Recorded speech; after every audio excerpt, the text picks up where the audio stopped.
Good, Jerry. Good morning. Well, let's talk about some stuff that's gone on in Wood Buffalo. Something that you and I were both at, and we both have a very special meaning to it, is the Relay for Life. What did you get out of that?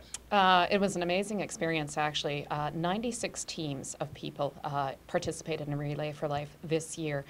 Teams typically are anywhere from 4 people up to 15 people, which means there was a significant number of people involved. They're out there from 7 p.m. to 7 a.m. walking a track and raising money for cancer research. And what a time it was. I don't know if you had a chance to participate in some of the stuff.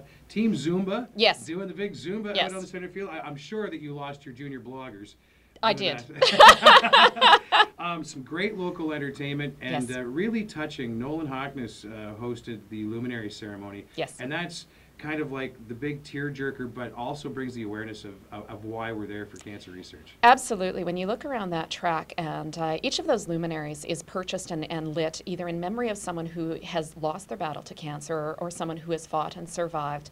I did one for my father who lost his battle to cancer just over 6 years ago. You look around the track and you see all of those little lit luminaries and you realize how many lives this touches.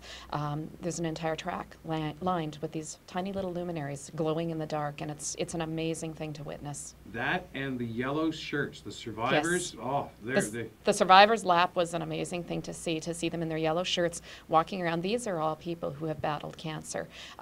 This is a significant issue in our community. Well, definitely. Let's move on. Something a little happier here. Leadership Boot Camp went on. Boot Camp? There's this drill sergeant in there? What? Well, the idea is it's a program out of the municipality, out of the RMWB, and it's going to be starting in September. They are going to do a 15-week leadership boot camp program. The details can be found at the website www.rmwbleaders.ca. It's a program that you actually have to apply to enter.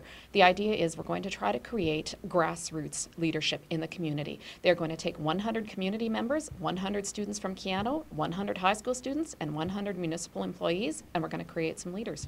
Well, you know what? They do a great job with Leadership Wood Buffalo already. This is a separate deal. Yes. I think this is even going to be even bigger and badder and better from Wood Buffalo, for sure. Speaking of Wood Buffalo, let's talk about the Heart of Wood Buffalo Awards. Absolutely. You were there. Some great recipients. Absolutely. Some terrific recipients at the awards. And what I love about the awards is it's all about celebrating volunteerism in our community. It's all about talking about volunteers.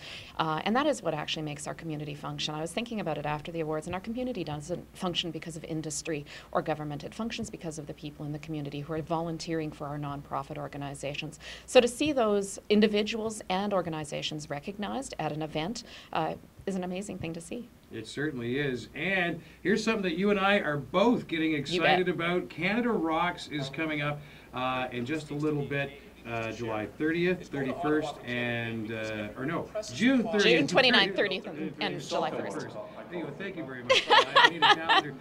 The big one for me is going to be Blue Rodeo, along with Corb Lund and special guest Doc Walker. This is going to be a show. Absolutely, it's going to be fantastic. I'm really excited about Canada Rocks. I volunteered to work backstage, doing artist hospitality all 3 days. I did that at the Summer's End Festival last year. Had an amazing time. Really looking forward to it, and I know that Blue Rodeo is going to put on a hell of a show. They always do. Oh, they certainly are. Now let's talk, because you got a little bit of a history with Blue Rodeo.